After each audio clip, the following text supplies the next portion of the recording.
wabarakatuh.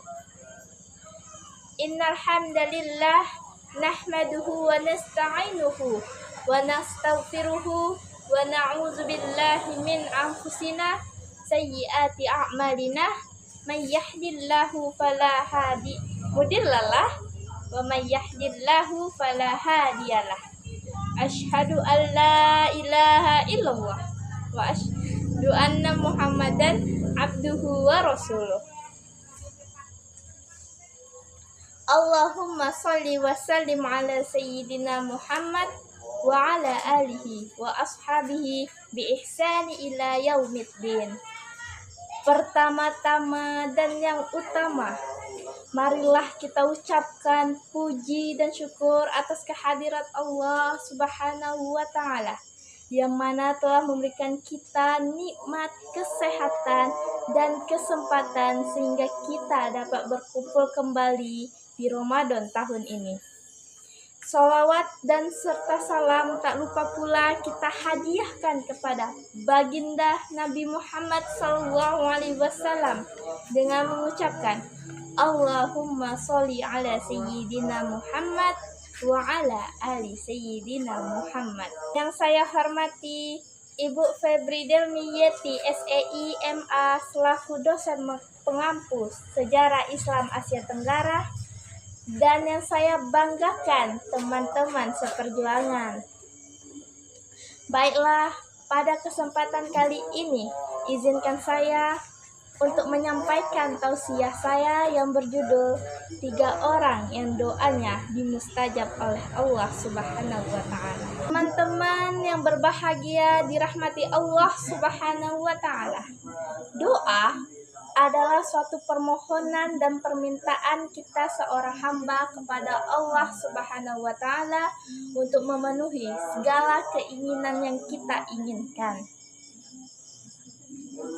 Berdoa adalah suatu keharusan bagi seorang muslim dan muslimat.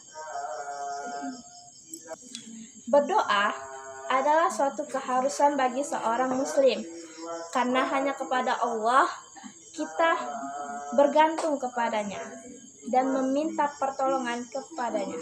Sebagaimana dalam firman Allah di dalam Quran surah Al-Mu'min ayat 60, yaitu Bismillahirrahmanirrahim. Wa qala rabbukum ud'uni astajib lakum innal ladzina yastakbiruna an ibadati sayadkhuluna jahannama dakhirin. Yang artinya, berdoalah kepadaku, niscaya aku akan memperkenankannya bagimu. Sesungguhnya orang-orang yang sombong tidak mau menyembahku akan masuk ke dalam api neraka jahanam. Pada ayat di atas, Allah Subhanahu wa Ta'ala memerintahkan kepada seluruh hamba-hambanya agar senantiasa berdoa kepadanya. Jika kita sebagai hamba tidak berdoa kepadanya, maka kita akan dikatakan sebagai orang-orang yang sombong karena enggan melaksanakan ibadah dan perintah-perintah lainnya yang Allah perintahkan kepada kita. Lantas, siapakah sih 3 orang yang doanya tidak akan ditolak oleh Allah? Menurut hadis riwayat Ahmad, ada 3 orang yang doanya tidak akan tertolak atau dimustajab oleh Allah Subhanahu wa Ta'ala. Hadis tersebut dihisankan oleh Ibnu Huzaimah dan Ibnu Hibban dalam kitab sahihnya yang berbunyi, An Abi Hurairah radhiyallahu anhu qala Rasulullah sallallahu alaihi wasallam, Thalathatun la turaddu da'watahum al-imamul adil was-sha'imu hina yuftir wa da'watul mazlum. Yang artinya, dari Abu Hurairah radhiyallahu anhu, Rasulullah Shallallahu alaihi wasallam bersabda, ada 3 orang yang doanya tidak akan tertolak. Yang pertama itu doa pemimpin yang adil. Yang kedua, doa orang yang berpuasa hingga ia berbuka. Lalu yang ketiga, doa orang-orang yang terzalimi. Hadis riwayat Tirmizi, Ibnu Majah, dan Ahmad.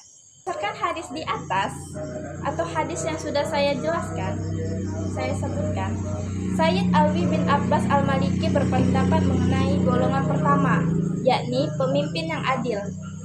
Yaitu, dengan kehadiran pemerintah yang adil, urusan publik terselesaikan sehingga mereka merasa aman dan terjamin jiwa, harta, dan nama baiknya. Yang dimaksud dengan kalimat pemimpin yang adil ialah penguasa wilayah yang mengurusi segala urusan manusia dan ia berlaku adil serta mentaati segala perintah Allah Subhanahu wa Ta'ala. Kenapa dia disebut dengan pemimpin yang adil? Dikarenakan ia dapat meletakkan sebuah kebijakan sesuai dengan tempatnya. Pemimpin yang adil dinilai kehadirannya berkaitan dengan kepentingan publik dan juga hajat hidup rakyat. Menurut Sayyid Al-Abbas Al-Maliki, pemimpin yang adil inilah orang yang mematahkan duri orang-orang zalim dan perilaku kriminal. Lalu golongan yang kedua yaitu golongan doa orang yang berpuasa hingga dia berbuka. Kenapa disebut doa orang berpuasa itu dapat dikabulkan? Orang yang berpuasa, waktu dia buka, dia punya jatah doa yang bakal dikabulkan oleh Allah.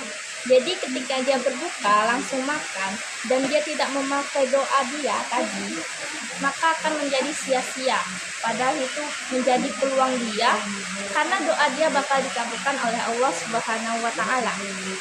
Jadi urutannya yaitu ketika kita duduk menunggu azan maghrib, kita akan menunggunya sambil membaca asyhadu alla ilaha illallah, astaghfirullah, as'aluka jannah, wa a'udzubika minan nar sebanyak 3 kali.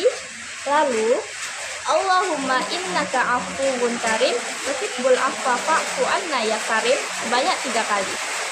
Setelah azan maghrib berkumandang, lalu kita akan meminum air untuk melepas dahaga dan menggigit sedikit kurma. Setelah meminum air dan memakan kurma, maka kita akan membaca doa berbuka puasa yaitu Allahumma laka sumtu wa bika amantu wa ala rizkika aftartu bi rahmatika ya arhamar rahimin. Lantas setelah kita baca doa berbuka puasa, nah disinilah waktu yang tepat kita berdoa untuk meminta urusan dunia maupun akhirat, insya Allah bakal terkabul oleh Allah. Oleh karena itu, orang yang berpuasa hendaklah memanfaatkan momen berpuasanya untuk memperbanyak doa dengan penuh keikhlasan dan ketundukan kepada Allah dengan keyakinan doanya bakal terkabul. Lalu golongan ketiga yaitu doa orang yang terzolimi. Doa orang yang terzalimi merupakan peringatan keras dan ancaman bagi para individu yang melakukan kezoliman maupun kolektif ataupun individu. Doa orang yang teraniaya atau yang terzolimi termasuk salah satu doa yang mustajab. Maka berhati-hatilah kita dalam menjaga lisan kita terhadap orang lain. Karena di antaranya orang yang terzolimi dengan Allah tidak ada hijab.